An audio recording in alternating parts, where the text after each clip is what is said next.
שלום, היום אני אראה לכם איך לבנות עוזי, אבל אני לא אראה את ההדבקות והכל, אני רק אראה לכם את המבנה שלו ואני אסביר איך לבנות.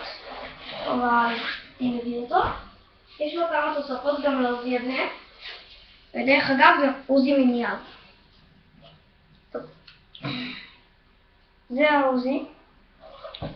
יש לו כאן משתיקול, כאן יש לו תנה.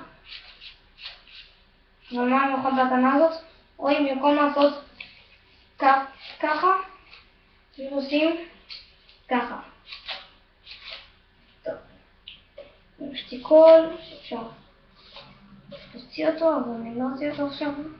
יש לו כאן כוונת, מחסנית.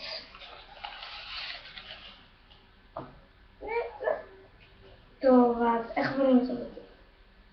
כאן אתם רואים, כאן תיקחו 3 דפים, תגלגלו אותם כאן.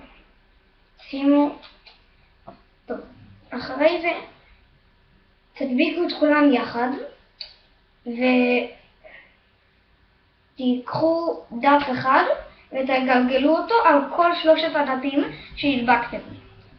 אחרי שעשיתם את זה, אתם עוזבים את מה שעשיתם, לוקחים דף, גוזרים אותו עד לאורך כזה בערך, כדי שיהיה כמו עוזי,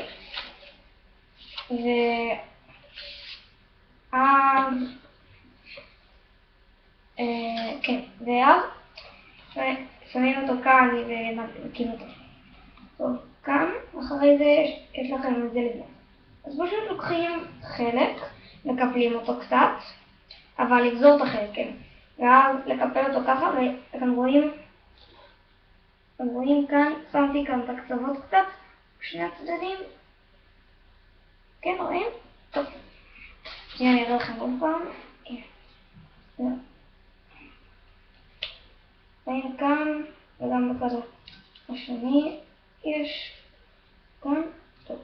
אז אחרי שסיימתם לעשות את אלו, הדבקתם לו הכל, אז אתם לוקחים חלק כזה, לאורך כזה, ולוקחים עוד דף.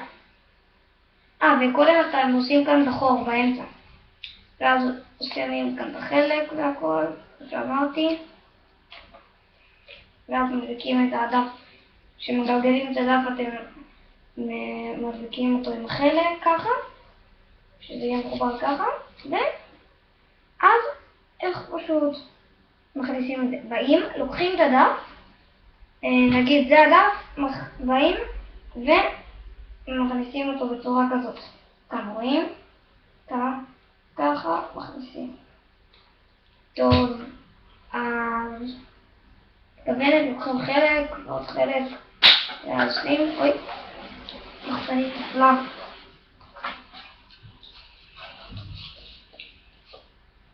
ואחרי שסיימתם את כל הדברים, מגלגלים את המשתיקול, שמים אותו והכל.